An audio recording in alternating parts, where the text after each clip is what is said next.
Share my screen. I'll bring the presentation up and maybe Dimitri can start us off with talking about the background on the project, and Terry certainly chime in as appropriate. Great. Connie, you should have access to screen share. Perfect. All right, you should see it now. We good to go? Okay. Yes, it's very good. All right, so Dimitri, I will turn it over to you to start. Sounds great. Hi, everybody. Thanks for being here. My name is Dimitri Topitsis, UW Milwaukee. I'm going to share a very briefly overview of the project that is titled Smart Reentry, that was executed and led by the Alma Center and by the wonderful staff over at the Alma Center. A number of those folks are here: Terry, Martise, Janet. I'll provide a very brief overview and then of the project, and also brief insight into the process evaluation, hand it over to Connie. But Janet, Martise, Terry, please feel free to fill in details and answer questions as people have them.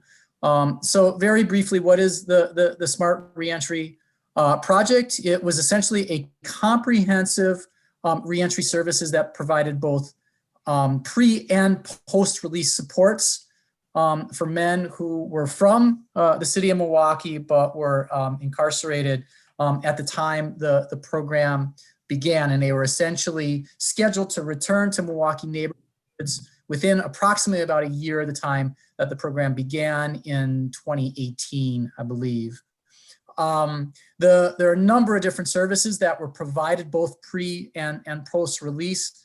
I'm going to focus on the post-release. So pre-release, men were asked to develop a release plan, identify needs that they would have.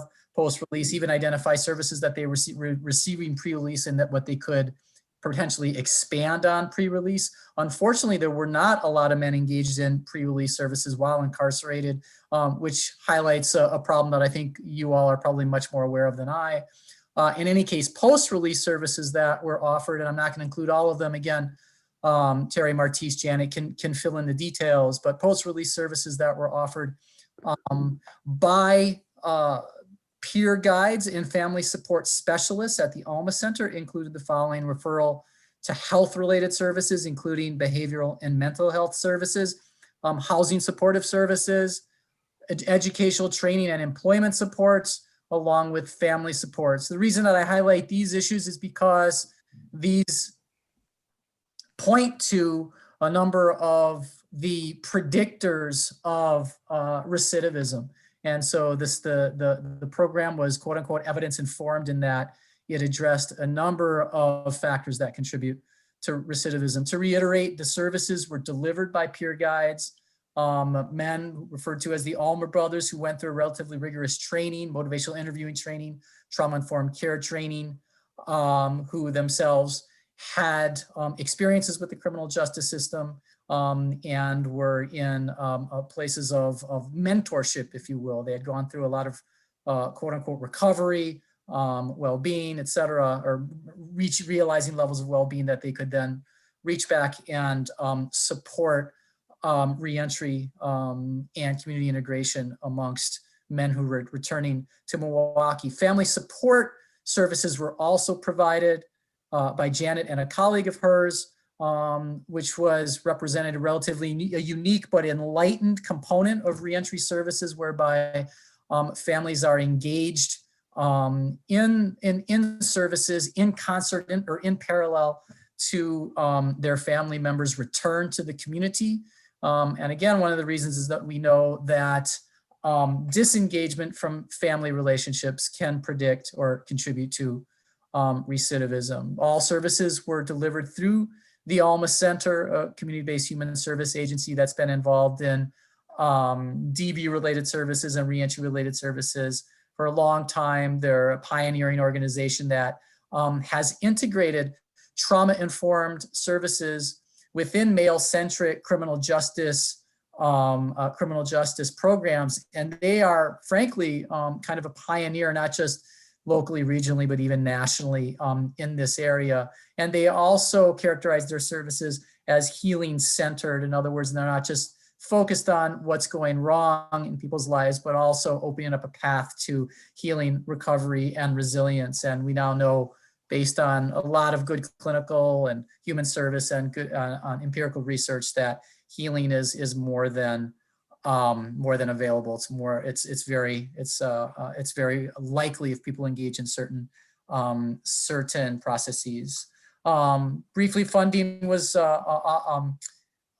made available through U.S. Department of Justice via the Second Chance Act, Smart Reentry Initiative, and a number of organizations came together to apply for this funding successfully, led by the Wisconsin Department of Justice, U.S. Attorney's Office, Connor at Community Advocates Public Policy Institute, Employ Milwaukee, Fred and his colleagues, and MCW and UW Milwaukee served as evaluators. I don't think I'm missing any partners, but if I am, please correct me. And then, Connie, could you just advance to the next slide? And I'll talk briefly about the process evaluation that I led through UWM. So the target number of men served was 75. So the Alma Center initially engaged 88 men who were currently incarcerated.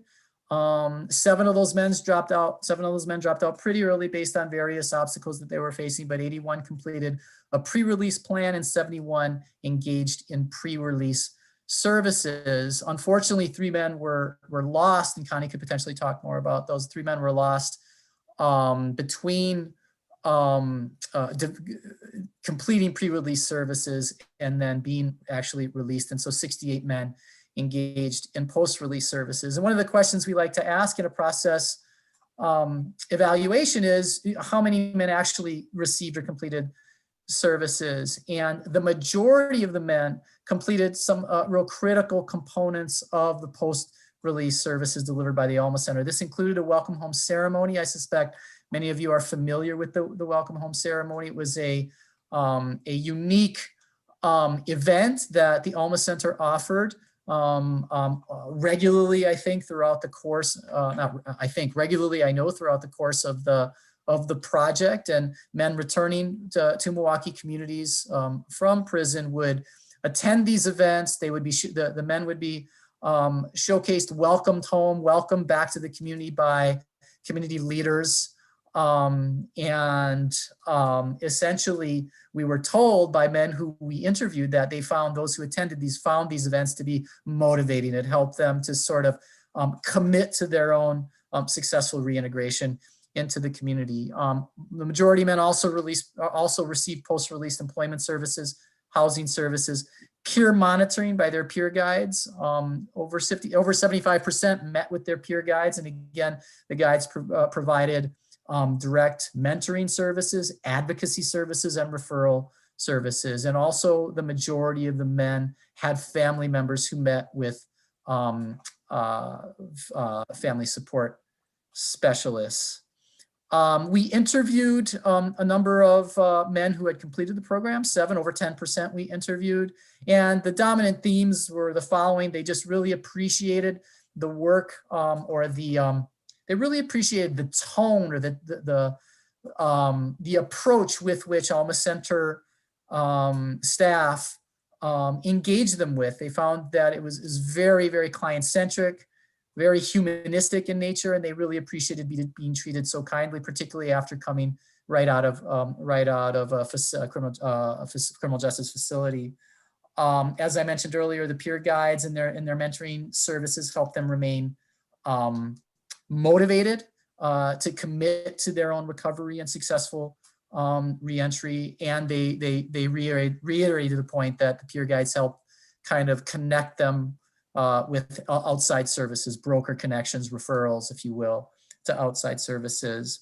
We also interviewed peer guides and family support specialists, and they kind of reiterated some of the themes that the male participants in the program expressed. One, that really appreciated the family-centered culture at the Alma Center and the focus on trauma-informed and healing-centered care. They really were committed to and enjoyed treating clients like individuals with their own unique values and their own unique strengths and their own unique needs, knowing that that's not always how these men experience services within the criminal justice context. They enjoyed advocating for clients, and they also noted that they had to take really good care of themselves, as all human service providers, I argue, probably should, but they really had to do so because they had some challenges engaging DOJ, that says DOD, DOJ, there was some DOJ resistance to the Alma brothers reaching in and providing reach-in services while men were still incarcerated. And also they were working with men who experienced a lot of suffering and a lot of adversity in their lives. And so the peer guides and family support specialists mentioned that it really helped that they were in an atmosphere that supported their self-care. So these aren't sort of exhaustive themes, but they're sort of high-level insights I thought I would share. Perhaps it's a good time, certainly, to hand it over to Connie, but maybe ask if Artis or Janet or Terry want to add anything at this point.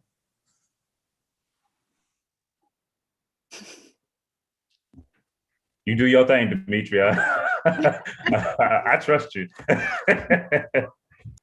And we also actually have a family member of one of the Alma brothers that is here along with us. Would they be willing to share some of their experience? Robin? I think she's Ms. Nicholson. Out to Mag. I'm on mute. Oh, you off now. Okay, can you hear me now? Yes, ma'am. Okay. Well, my son, he was incarcerated for 2 years, and Johnny gave him some articles, and he worked for I forgot the name of it, but almost like 3 months. He got out of jail. She gave him some resources, and he got a job, and he worked until he ended up getting revoked and ended up going back to jail. But he did good for a long time. I was on 6th Street, and she helped me with housing. I was living on 6th Street, and I got my low income housing out here in Celsius in Waukesha due to Housing Authority in Waukesha, Wisconsin. And she took me and she helped me, and we rode for like 6 and 7 and 8 days. But we finally found something, and I'm here now. I've been here in my unit for a whole year now. And it was a blessing that she helped me, and she came and picked me up and helped me look for housing and stuff. So I've been stable, and I'm working with Housing Authority, and I've been here for a whole year now. And my son, he'll be getting out of jail. He got 6 days to get out March the 2nd. Thank God. He will be coming back to the Alma Center and looking for more resources so he can start back to working again. Yeah, wish him our encouragement and our support. We appreciate him having a second chance and succeeding. That's our desire. Please let him know. I will. And I also had a court thing downtown where I was implicated in something that I didn't do.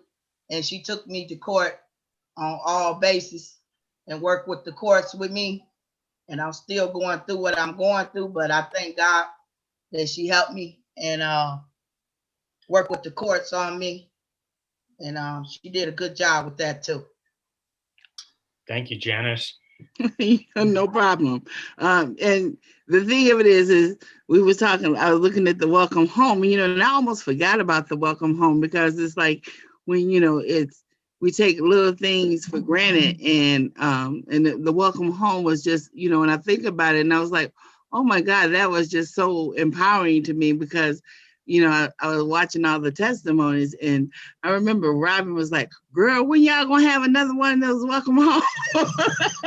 that was yeah, remember that? You like, and then so we also, would have like they would come over, sometimes we just have a chocolate, chop it up, and they would come over and just have dinner at the at Alma Center, and one of the Alma brothers would cook dinner, and invite, whoever wanted to come over and eat, and just come over and eat and just, have a family time. And we did that too. And that was that kind of thing to bring community together.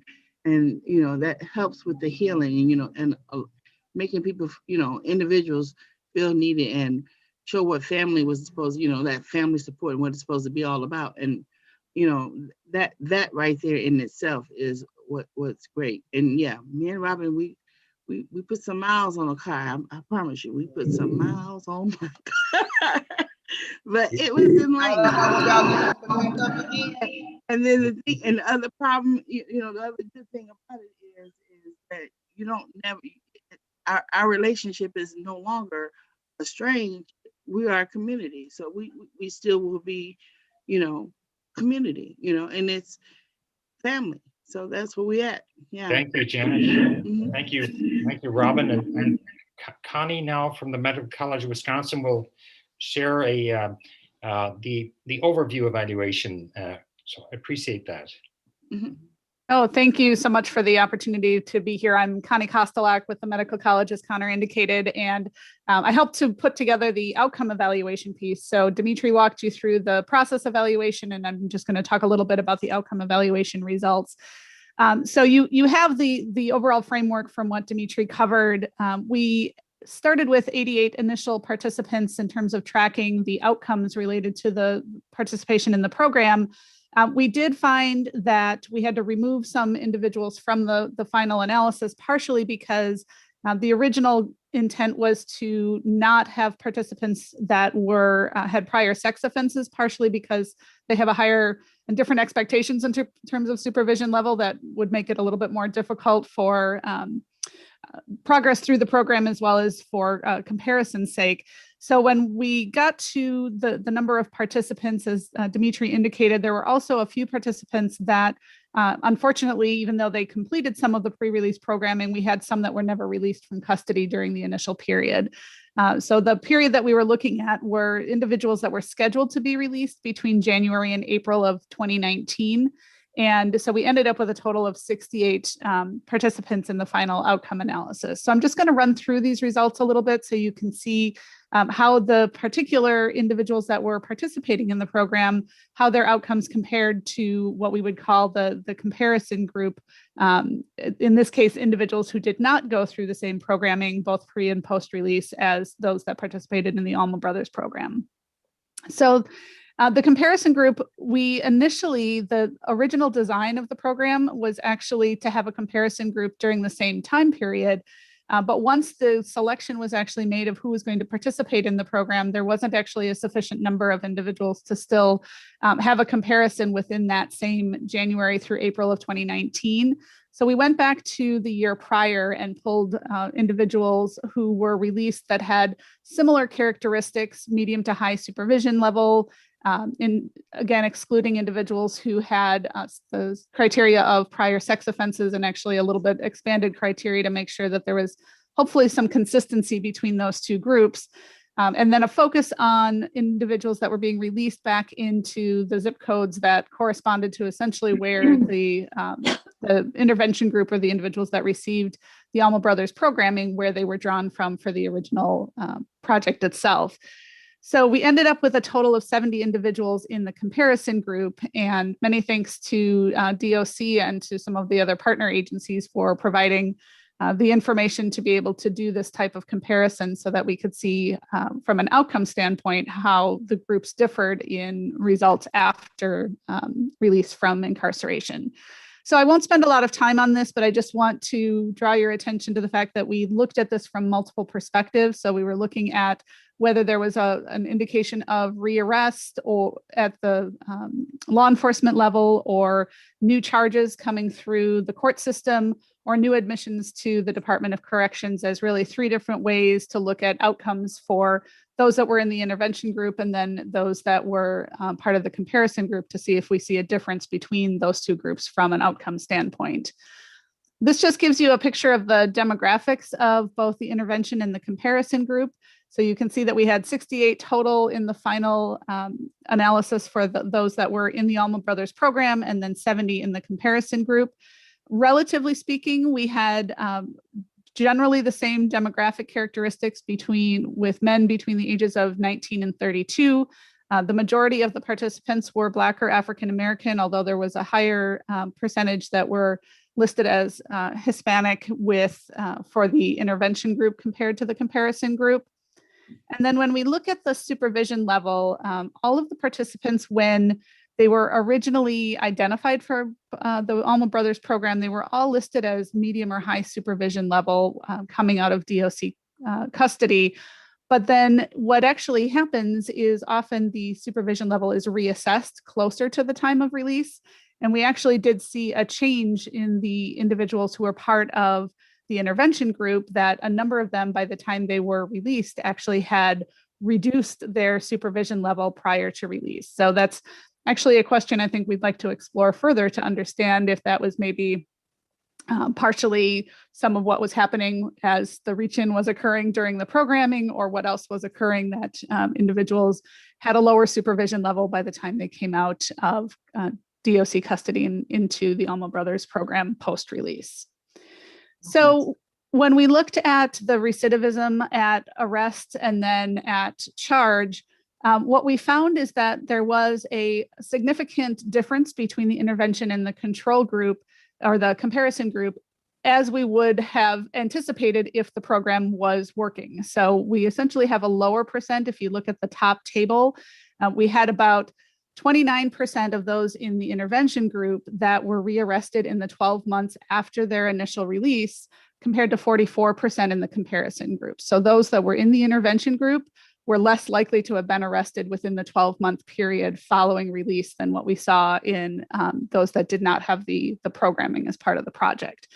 That was the same pattern. It wasn't statistically significant, but it's also a relatively small number of individuals in both groups. But it was still in the direction that we would expect if the program was working, that we saw lower violent recidivism by measuring that by arrest than we did for the comparison group. So only 20.6% of individuals that were in the intervention had a rearrest for a violent offense during that 1 year period, compared to 25.7% of those that were in the comparison group. The other thing that was notable is that when an arrest did occur, so it was a less likely occurrence for those that were in the program, but it also was a longer time to arrest compared to the comparison group. When we looked at it at the point of charge, again, it wasn't significant from a statistical standpoint, but it was still in the direction that we would hope if the program was working, that individuals in the comparison group were more likely to have new charges issued by the court or through the court process during that 1 year follow-up period than what we saw in the intervention group. When we look at the information for admissions to Department of Corrections custody during, again, that 1 year follow-up, we found similar results. So we did not have a significant result, but we did have what we would anticipate, with the intervention group having a lower likelihood of being readmitted to DOC custody, whether that be for a revocation, whether that be for a revocation with a new sentence. That was less likely to occur for those in the intervention group. Only about 47% had at least one return to DOC custody during that 1 year period, compared to 54% of the comparison group.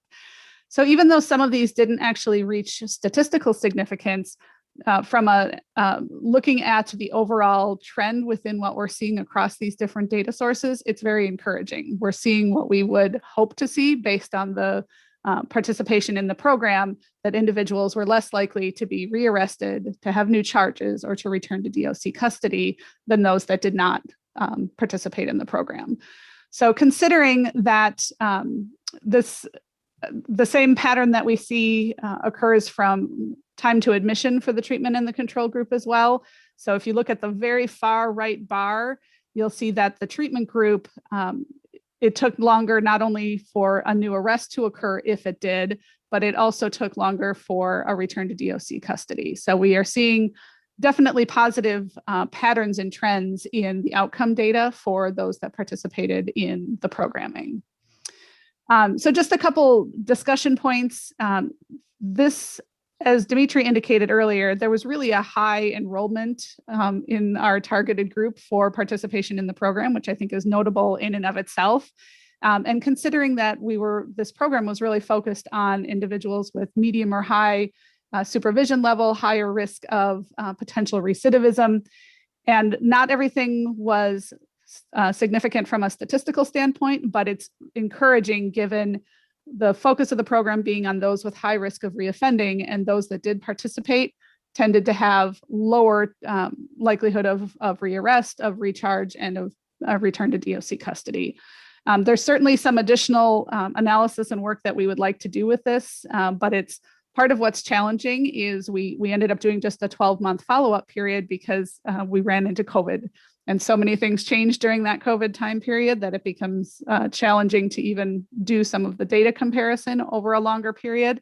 But overall, I think we were seeing both from the process and the outcome evaluation, some really positive and encouraging results from this intervention and from the participation in the Alma Brothers program.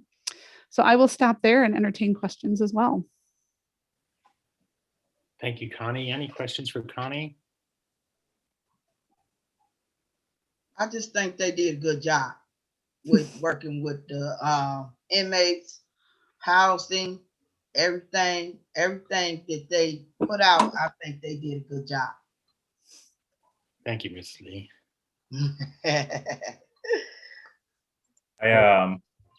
Martise here. I'm one of the reentry guides that was walking them in through, and your last point, thinking about with COVID, I can't help but to think about how much better we more than likely would have did had we not had the global pandemic to deal with.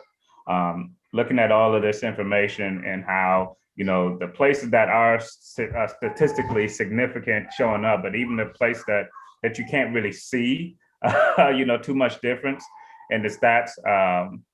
I don't want that stuff to be lost, because we are talking about human lives, and though it may not change that much as far as how we can quantitatively look at it, we know with experience that those individuals are living better lives. They didn't pick up a pack, they didn't pick up a strap, they didn't continue the cycle of violence so that their children saw it and fell into that same cycle come the future. So the pandemic has been terrible for many, many reasons. And though I believe we helped all of these men and their families, thank you, Robin, for being here, by the way. I think we could have did so much more. So I am encouraged by being able to see this data, but for me, it didn't tell me anything new. I didn't need to see the data to know that we did a good job, and I don't say that. I say that humbly because we get that information from the men and from people like Robin regularly. So I can only imagine how much more of a positive impact we could have made on these men, and then how much that positivity would have reverberated through our community, which we absolutely need much more of. Thank you for putting this together. I think part of what's really encouraging as well is that even though hopefully this does reinforce that the good work that was being done, hopefully having the data and information to support that can help with looking at additional future funding and additional things to move this kind of work forward and continue these efforts. I think that's part of the value of these kinds of evaluations, is that it helps to show and document that good work, so then hopefully it can be replicated and carried forward into the lives of additional people. Thank you, Connie. And I just want to say, I totally agree with Martise. I want to piggyback off of him. The work was just it seemed like it wasn't nothing, because it was something that was naturally given. You just constantly do it because it comes with you. You don't look at it as work. You look at it as something that you would think an individual would do. And before long, when you you turn around, you look at it, you're like, oh my goodness, I did all that. Yeah. Especially when you're looking at the statistics of it. And it is amazing because again, that this was supposed to be a 2-year pilot program, and that 2-year pilot program is not 2 years because this is a lifetime program due to the fact, again, I still have, Robin will probably be with me for the rest of my life. She ain't going nowhere. You know what I'm saying? And I have a lot of family members that's just like that because they actually, pick up the phone and they make the phone call, or, if, they'll find you on social media. They figure out a way if they need something because you have actually set up a way where they know how to make situations, open up the doors to find the services that they need. And that's what they, that's the whole point. Thank you. Yeah. Thank you, Janet. So I really appreciate Janet sharing that relationship is the center of the Alma Brothers Project, and relationship is what we're about here. And one thing that we miss meeting virtually is we don't have the ability to talk with each other in smaller groups before and after when we meet in person. So our next step here is we're going to break up into smaller groups, and we have 6 facilitators, and we're asking the question, what is the community need in certain areas around reentry, employment, reentry programming, and reentry housing? But really it's a means for us to get to know each other better. So Mandy and Alyssa are going to apportion us into these smaller groups. And then I appreciate the 6 facilitators, John Thomas, Ken Gales, Wendell, Dr. Carl Wesley, Artis Landon, in facilitating us to answer that question so we get to know each other better. So over to you, Mandy and Alyssa, if you can, is there anything that you need from us to split us into smaller groups? So I have it set that everyone is able to select their own group, so they can pick the interest area of their choice. So there should have been an alert to everyone to be able to select their breakout room. And I didn't see that alert, but that might be me. So I see some others hopping into rooms. okay, good. I don't see it either, Mandy. I don't see an alert either. I don't either. This is my first time where I've allowed people to self-select. So bear with me here as I try to. It's in the breakout room icon at the, Oh, at the okay. bottom of my Yeah, bar yeah, in the breakout yeah. room. Yes, icon. if you go to the bottom of your screen, you'll see breakout rooms, and you click that, and then you can pick the room that you want to join. Okay, thank you. Oh, okay. See it.